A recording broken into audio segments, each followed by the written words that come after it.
बिस्मिल्लाहिर्रहमानिर्रहीम। दोस्तों, अमेज़न पे जब भी आप काम करना स्टार्ट करते हैं या फिर आप सीखना स्टार्ट करते हैं, कहीं से भी आप अमेज़न का कोई कोर्स कर रहे हैं, तो वहाँ पे अमेज़न बिज़नेस से रिलेटेड बहुत सारी टर्म्स आपको सुनने को मिलती हैं, जैसे एफबीए हो गया, एफबीएम हो गया, यूपीसी कोड हो गया और ईएन नंबर हो गए और उसके बाद एसएन नंबर हो गया, पीएसआर हो गया। ये काफ़ी सारी टर्म्स हैं जो आप सुनते हैं और आपको लाज़मी इनके बारे में पता भी होगा। आज जिस टर्म के बारे में मैं आपसे डिस्कस करने जा रहा हूँ ना, ये शायद अक्सर लोगों ने इसको नहीं सुना होगा।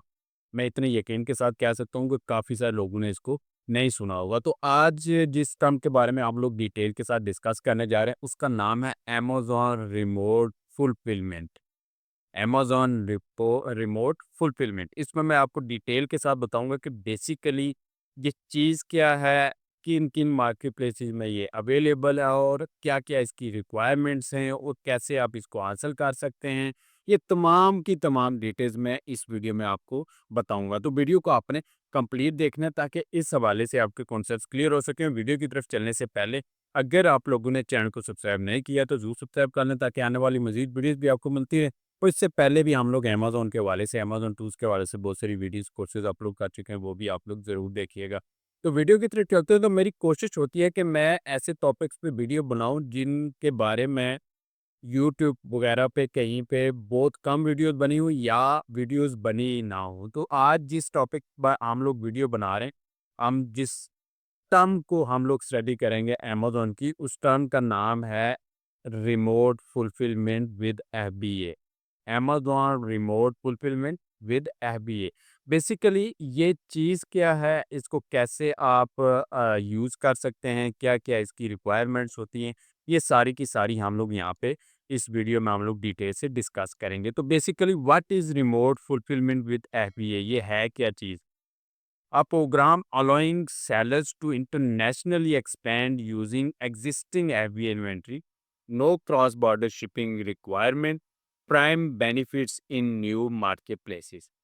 यानी कि अगर आप एक मार्केट प्लेसिस में ऑलरेडी सेल कर रहे हैं, मिसाल के तौर पे यूके में आप सेल कर रहे हैं और आप बाकी यूरोपियन मार्केट प्लेसिस में आप अपनी प्रोडक्ट को बिना वहाँ पे वेयर हाउस में भेजे, आपकी इन्वेंट्री यहीं यूके के अंदर ही पड़ी हुई है और आपको ऑर्डर किधर से मिल रहे हैं, यूरोप के किसी भी कंट्री जो आपने वहाँ पे ऐड किया, वहाँ से आपको ऑर्डर मिलेगा। यूके से आपकी प्रोडक्ट की शिपमेंट होगी और उस मुल्क में क्लाइंट तक अमेज़न उसको पहुंचाएगा और इसमें किसी भी किस्म की आपको बिज़नेस रजिस्ट्रेशन की, टैक्स रजिस्ट्रेशन की ज़रूरत नहीं पड़ती उस कंट्री में जहाँ से क्लाइंट ने आपको ऑर्डर दिया है। वो जैसे ही ऑर्डर आपका शिपमेंट होता है, जैसे ही वहाँ पे इंटर होता है, तो वहाँ पे उसकी जो टैक्स है वो क्लाइंट खुद से ही पे करता है और आपकी प्राइस के अंदर ही, तो वो आपको इंडिविजुअली वो पे नहीं करना पड़ता। तो इस मेथड को हम लोग क्या कहते हैं, remote fulfilment with FBA. FBA लाज़मी है क्योंकि ये एफबीएम के दौरान आप इस फीचर को यूज़ नहीं कर सकते, एफबीए के दौरान आप इसको कर सकते हैं। इसके बेनिफिट्स क्या हैं कि नो इन्वेंट्री अब्रॉड, यानी जिस कंट्री में आप सेल प्रोडक्ट का आपका क्लाइंट ऑर्डर कर रहा है, वहाँ पे लोकली आपको इन्वेंट्री भेजने की ज़रूरत नहीं है। प्राइम शिपिंग आपको मिलती है, नो टैक्स रजिस्ट्रेशन, उस कंट्री में आपको टैक्स की रजिस्ट्रेशन की ज़रूरत नहीं है और ऑटोमेटेड लिस्टिंग्स, यानी ऑटोमेटिकली आपकी जो लिस्टिंग, मिसाल के तौर पे यूके की मैंने आपको एग्जांपल दी, यूके में जो लिस्टिंग बनी है वो ऑटोमेटिकली उस यूरोप की उस मार्केट प्लेस में वो लाइव हो जाएगी, आपको सेपरेटली भी वो बनाने की ज़रूरत नहीं है। तो ये कौन-कौन सी मार्केट प्लेसेस में आप इसको यूज़ कर सकते हैं? देखें, नॉर्थ अमेरिका की मार्केट प्लेसेस हैं, यहाँ पे US to Canada, US to Mexico, US to Brazil. आप यूएस में अगर आपका सेलर अकाउंट है तो आप ग्लोबली उसको रिमोट फुलफिलमेंट के ज़रिए कनाडा, मेक्सिको, ब्राज़ील, इनमें आप अपनी प्रोडक्ट को सेल कर सकते हैं, ठीक है? बगैर वहाँ पे इन्वेंट्री भेजे हुए, बगैर वहाँ पे बिज़नेस रजिस्ट्रेशन के आप रिमोटली यहाँ से इसको सेल कर सकते हैं। मिडल ईस्ट में यूएई से केएसए में आप सेल कर सकते हैं और यूके से यूएई के अंदर भी सेम आप ऐसे ही सेल कर सकते हैं। इसी तरह आप यूके से यूरोप में, यूरोप से यूके में आप कर सकते हैं और इसमें आपको इनरोल करना पड़ता है। इसका मेथड यहाँ पे आपको बता दूँ हाउ इट वर्क्स, कैसे वर्क करता है। वर्किंग का जो प्रोसीजर है ना, वो तीनों रीजन्स के हिसाब से, यानी America, north America, middle east और यूरोप, इनका यहाँ पे अलग-अलग रिक्वायरमेंट्स होती हैं। तो ये थोड़ा बहुत डिफरेंट होता है। यहाँ पे ये क्या है, आपको इनरोल करना पड़ता है प्रोग्राम के लिए, कैसे इनरोल करते हैं वो भी मैं आपको बताऊँगा। उसके बाद लिस्ट प्रोडक्ट, आपको अपनी प्रोडक्ट लिस्ट करनी पड़ती है, फिर फुलफिलमेंट ऑर्डर आपको करना पड़ता है, मैनेज रिटर्न, ये सारा कुछ आपका अमेज़न ही करता है।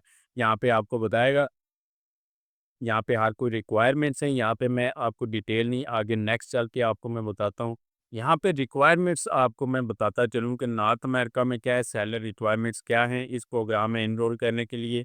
प्रोफेशनल अकाउंट होना चाहिए, एफबीए सेलर होना चाहिए और नॉर्थ अमेरिका यूनिफाइड हो, एफबीए एक्सपोर्ट इनेबल्ड हो।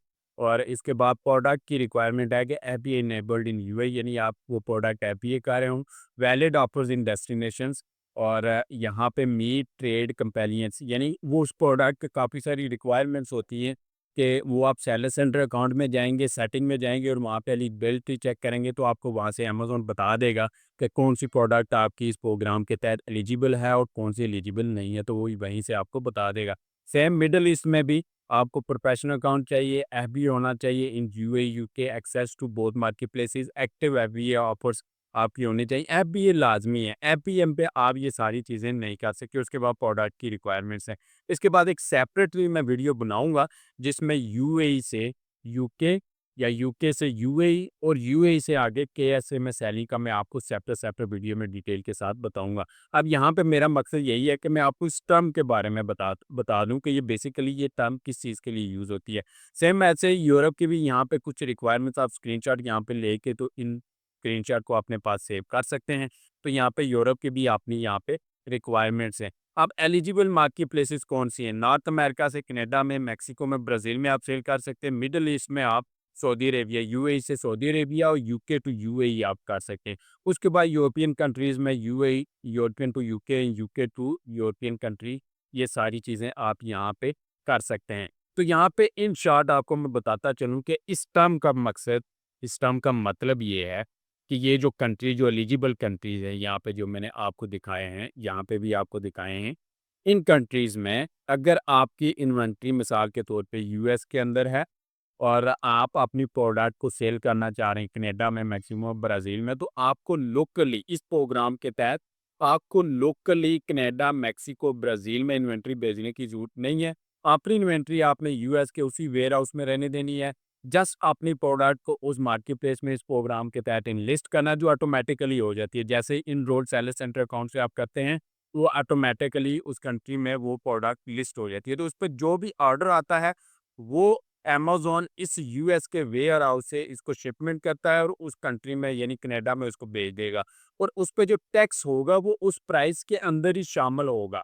उस प्राइस के अंदर ही शामिल होगा। वो प्राइस थोड़ी-सी इंक्रीज़ करनी पड़ती है आपको, तो वो प्राइस थोड़ी-सी इंक्रीज़ करेंगे, उसके अंदर ही आप टैक्स को इंक्लूड कर देंगे और उसका जो रिटर्न्स वगैरह हैं, वो भी अमेज़न ही डील करेगा, वो भी अमेज़न ही डील करेगा। ये सारी शिपमेंट करना, वहाँ पे वो कस्टम्स वगैरह जो बॉर्डर पे वो क्लीयरेंस वगैरह, ये सारा कुछ आपके बिहाफ़ पे अमेज़न खुद से करेगा।